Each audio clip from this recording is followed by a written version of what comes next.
शिमोगा के मुख्तलिफ महकमों के सरकारी अफसरान की जानिब से बरती जा रही लापरवाही को लेकर सुधी भारती ने खुसूसी रिपोर्ट पेश की थी, जिसे आज लेकर बल्किस बानो ने असम्बली में आवाज़ उठाई।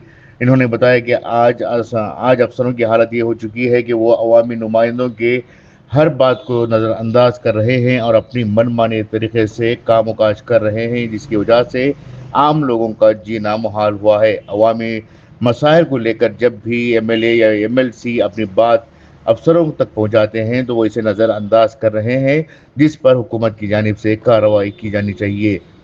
ब्यूरो रिपोर्ट, इनकलाब न्यूज़, बेंगलुरु। श्रीमती बल्किस बानो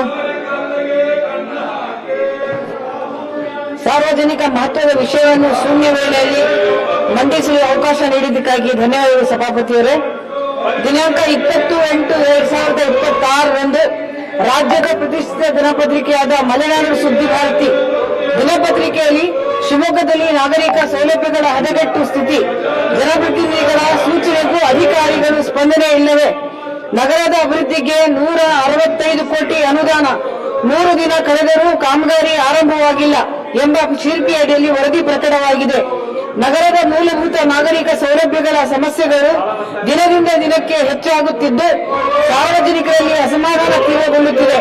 ಕುಡಿಯುವ ನೀರು, ಹದಗೆಟ್ಟ ರಸ್ತೆಗಳು, ಚರಂಡಿ, ಸ್ವಚ್ಛತೆ ಹಾಗೂ ಕಸ ವಿಲೇವಾರಿ ಸೇರಿದಂತೆ ಹಲವು ಸಮಸ್ಯೆಗಳು ಇನ್ನೂ ಪರಿಹಾರ ಕಾಣದೇ ಉಳಿದಿವೆ.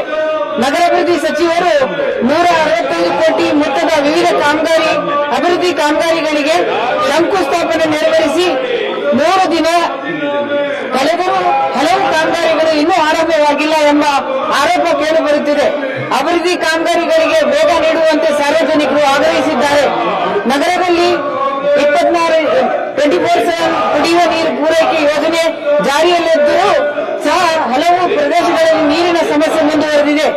ಕೆಲವೆಡೆ ಪೈಪ್ಲೈನ್ ಅಳವಡಿಸಿ ವರ್ಷ ಕಳೆದರೂ ಮನೆಗಳಿಗೆ ನೀರಿನ ಸಂಪರ್ಕ ಕಲ್ಪಿಸಿಲ್ಲ ಎಂಬ ದೂರುಗಳಿವೆ. ಈ ಕುರಿತು ಅಧಿಕಾರಿಗಳನ್ನು ಪ್ರಶ್ನಿಸಿದಾಗ ಯೋಜನೆ ಮಾಹಿತಿ ಇಲ್ಲ ಎಂಬ ಉತ್ತರ ಸಿಗುತ್ತಿದೆ ಎಂದು ನಾಗರಿಕರು ಆರೋಪಿಸಿದ್ದಾರೆ. ರಸ್ತೆ, ನೀರು, ಸ್ವಚ್ಛತೆ ಸೇರಿದಂತೆ ತುರ್ತು ಸಮಸ್ಯೆಗಳನ್ನು ಪರಿಹರಿಸುವಂತೆ ಜನಪ್ರತಿನಿಧಿಗಳು ಅಧಿಕಾರಿಗಳಿಗೆ ಸೂಚಿಸಿದ್ದರೂ ನಿರೀಕ್ಷಿತ ವೇಗದಲ್ಲಿ ಕ್ರಮ ಕೈಗೊಳ್ಳುತ್ತಿಲ್ಲ ಎಂಬ ಆರೋಪ ಕೇಳಿಬಂದಿರುತ್ತದೆ. ಸರ್ಕಾರಿ ಸೇವೆಗಳಿಗೆ ಸಂಬಂಧಿಸಿದಂತೆ ಅರ್ಜಿಗಳು ಹಾಗೂ ದಾಖಲಾತಿಗಳಿಗೆ ನಾಗರಿಕರು ಕಚೇರಿಗೆ ಪದೇ ಪದೇ ಅಲೆದಾಡಬೇಕಾಗಿದೆ ಎಂಬ ದೂರುಗಳಿವೆ. ಕೆಲವು ಸೇವೆಗಳಿಗೆ ಅಧಿಕೃತ ಹಣದ ಬೇಡಿಕೆ ಇದೆ ಎಂಬ ಆರೋಪಗಳು ಕೇಳಿಬಂದಿರುತ್ತದೆ.